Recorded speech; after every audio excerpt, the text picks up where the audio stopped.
So I'm gonna preach for the few minutes that I have you from the subject, the sound of revival. Genesis chapter 1. In the beginning, God created the heavens and the earth was without form and void, and darkness was on the face of the deep, and the Spirit of God was hovering over the face of the waters. Then God said.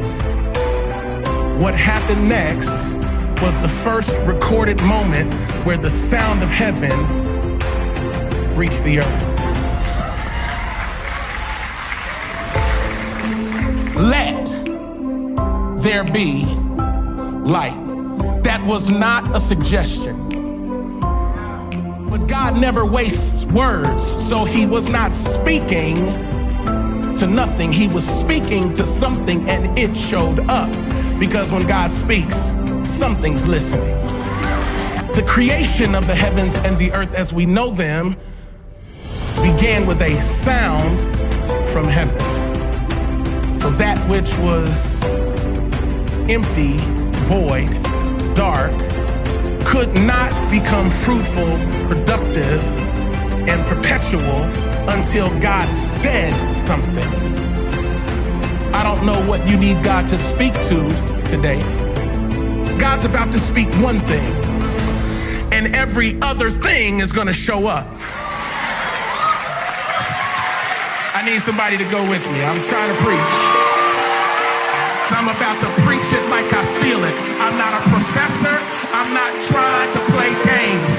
The devil has been messing with me and my family, and I need a revival in my life. I didn't come here to preach to you. I came here to shout with you. I need somebody on all these campuses to let loose a sound of revival.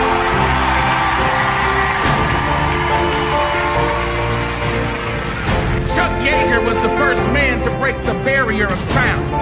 Travels at 745 miles an hour? Here's what happens when you break the sound barrier. There's an explosive boom.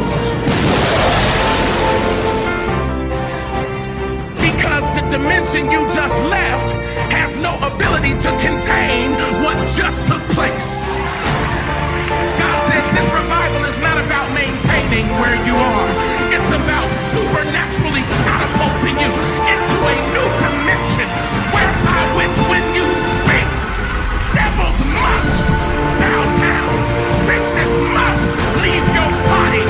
Hey, somebody give God a sound. Let me tell you something. He loved us enough to die for our sin, and the devil is a liar.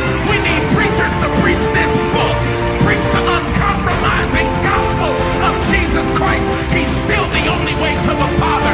He was born of a virgin named Mary. He lived a sinless life for 33 years, died on a cross, buried for 3 days, and rose with all power, and he's seated at the right hand of the Father. Somebody give him a sound.